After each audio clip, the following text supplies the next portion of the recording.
Coach Matthews here. Week 13 presser. Last one of the regular season. Let's do or die. Team's got to win right here. Come off a huge victory last week against Ghouls and Goblins. Put up 122 points. I think it's my third highest of the year. We're going to need to duplicate that this week. It's going to be mighty tough. Had a huge injury week. So, could have won the battle but lost the war, so to speak. I'm going to just go ahead and get into Freeman's question about the good game gate. I don't understand why everybody in the league's so superstitious. Radford and Petey are the biggest ones. I'll be the first to admit I used to be like that. But shit, if every time I said something was going to happen and the opposite happened, I'd be the richest man in the world. Just like this. If that's the case this weekend, I ain't going to win no money. I'm going to lose every bit of it. Now watch what fucking happens. Cause I guarantee you I don't win shit. I rarely ever do. But I ain't going to win no money. I ain't going to do it. I ain't going to win no money. They're going to win all my money. Me saying good game, I thought the game was over. He had 20-point projections on me. I caught back up, then he strung it back out to 20. I bet if you asked Freeman if he thought he had that game in the bag, up 50 points with me having a kicker, Gronk, and Wilson, who hadn't scored over 25 all year, I guarantee you he says that he thought he won that game. He was probably nervous, but he wouldn't have said that he wasn't going to win, I don't think. I mean, what's the point? I thought it was over. I said good game. Y'all quit bitching about every little thing. No crime in football. It's the name of the league. Quit fucking bitching. Move on to the questions. You get potatoes served up just one way for eternity. How do you take them? Specifics here. I'm going to have to go French fries. I like the homemade fries, you know, cutting kind of like potato wedges out of real potatoes. They're way better than any fast food. The best fries you can get, a little salt on them. That's definitely the way to go for potatoes for me. Now, mashed potatoes are good, you know, all gratin potatoes, but I'm a French fry guy. You know, French fries, they're my weakness. So, definitely French fries for me. Those hand-cut, real French fries. Address the rumors of Jemerson's departure. How will he be remembered? I'm going to be honest, I hate to see Jemerson go. I mean, I understand his theory behind it. You know, we are a pretty competitive league and do require a lot of participation. I understand that he can't sometimes, and I mean, some people can't, some people can. It's not his fault. I thought he was awesome guy. You know, having met him at the draft, he's pretty chill. You know, anytime he's down this way, I'd love to hang out with him. Pretty cool dude. Nutsack. I mean, he will always be remembered with the scrotum sack. I mean, he could have fucking boomeranged his dick around his neck with his nutsack. It was ridiculous. But, yeah, cool guy. Really enjoyed hanging out with him. Hopefully he can get down here soon. Catch up with the boys. Don't be a stranger, Jemerson. You my boy, Blue. Even though we got a heated rivalry, you my boy. We all boys. Hate to say it. We now brothers. Whether you like it or not. Fuck you, Jemerson. Fuck you, man. Alright. So, the first question was basically to describe a 30-man battle royal with the league members. I'm going to first announce all of the entrance songs before I get started with the actual battle royal. So, first we're going to have Heath Britt. His entrance music will be Bodies by Drowning Pool. Next is going to be Justin Burden. His entrance music will be Radioactive by Imagine Dragons. Next is Michael Burton. His entrance music will be Don't Worry, Be Happy, Bobby McFerrin. Ellis is going to be TNT by AC/DC. Freeman is going to be the Rough Riders Anthem by DMX. Jacob Harrell will be Gasolina by Daddy Yankee. Jemerson will be Lean Back by Fat Joe. Johnson, I've used it before, but it fits him too well, so he's going to be Mr. Roboto by Styx. I mean, it speaks for itself. Fuck. What more do you want? Jordan is going to be Beer for My Horses by Toby Keith. Joyner is going to be the Red, White, and Blue by Toby Keith as well. Myself is going to be the Numb Remix by Linkin Park and Jay-Z. Miller is going to be Feeling Myself by Beyonce.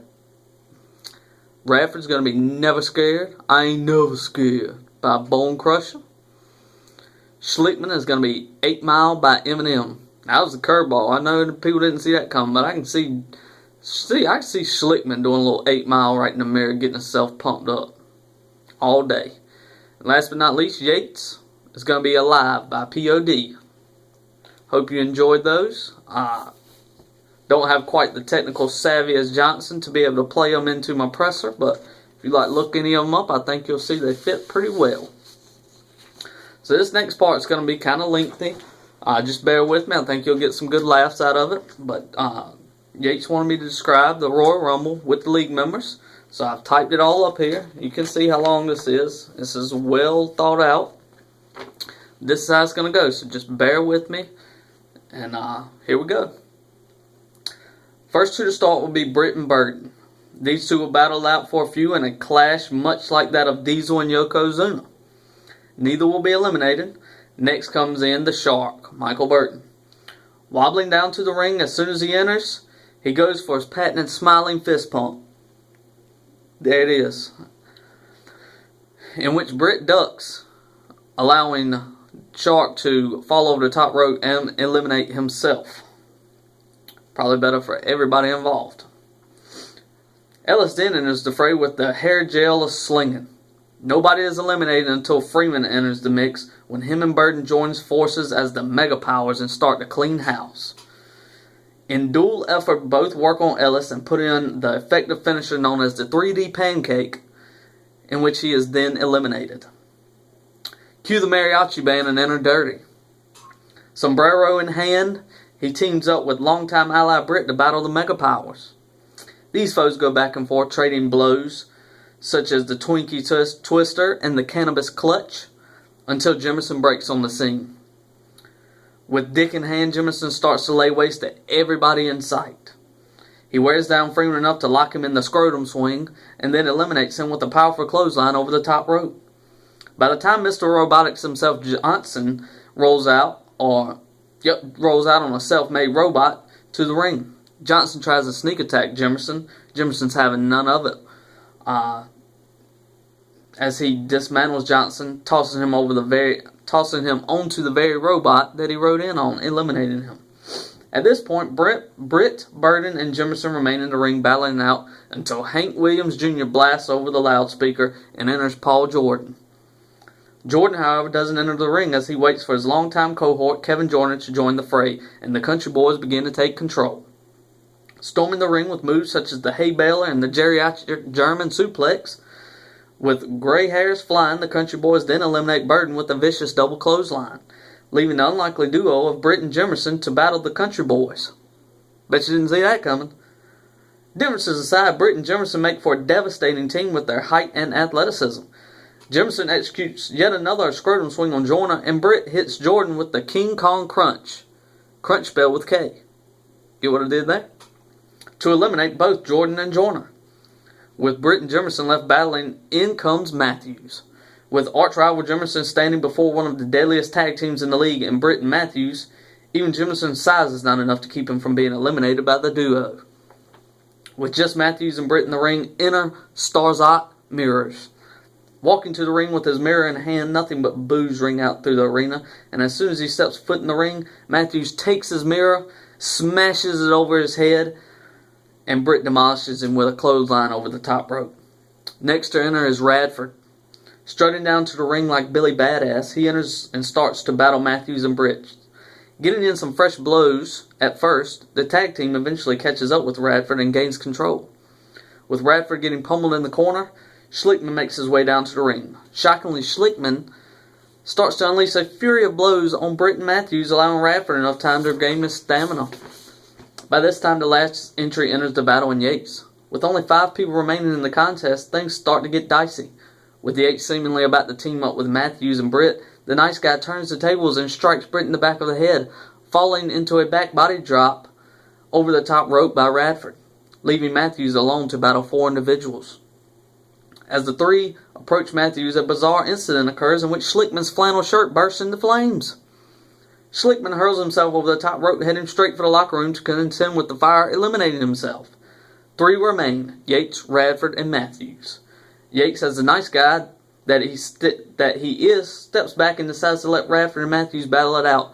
Unfortunately for Yates, they are onto his scheme and then turn to Yates. In another unlikely duo, Radford and Matthews go to work on Yates and seemingly eliminate him with a double clothesline. However, Yates hangs on to the top rope and never touches the floor with both feet. With Radford and Matthews thinking they had eliminated Yates, they begin to trade blows back and forth, attempting to knock each other over the top rope. Unsuspecting as they both are, Yates reemerges to flip both Radford and Matthews over the top rope and eliminate them, making Yates the winner of the No Crying in Football Battle Royal. There you go, fellas. I hope you enjoyed that as much as I did writing it. I think you should. It was very fun, and that's how it works. Yates, you are the winner. Congratulations. With that being said, that's all the questions. This one was a little lengthy, but I did enjoy it very much. It might have been my favorite one to do with the whole wrestling theme. You know, I'm a big wrestling guy. But I'm going to just leave my team. I'm going to leave my team. Remember the Titans with a little bit of motivation. Little bit of motivation to get them through. To get them through this week. Here we go. Alright now. I don't want them to gain another yard. You blitz all night. If they cross that line of scrimmage, I'm going to take every one of y'all out. Make sure they remember forever the night they played the Titans. Stars that mirrors, you will remember the night you played the Titans. L&D, leave no doubt.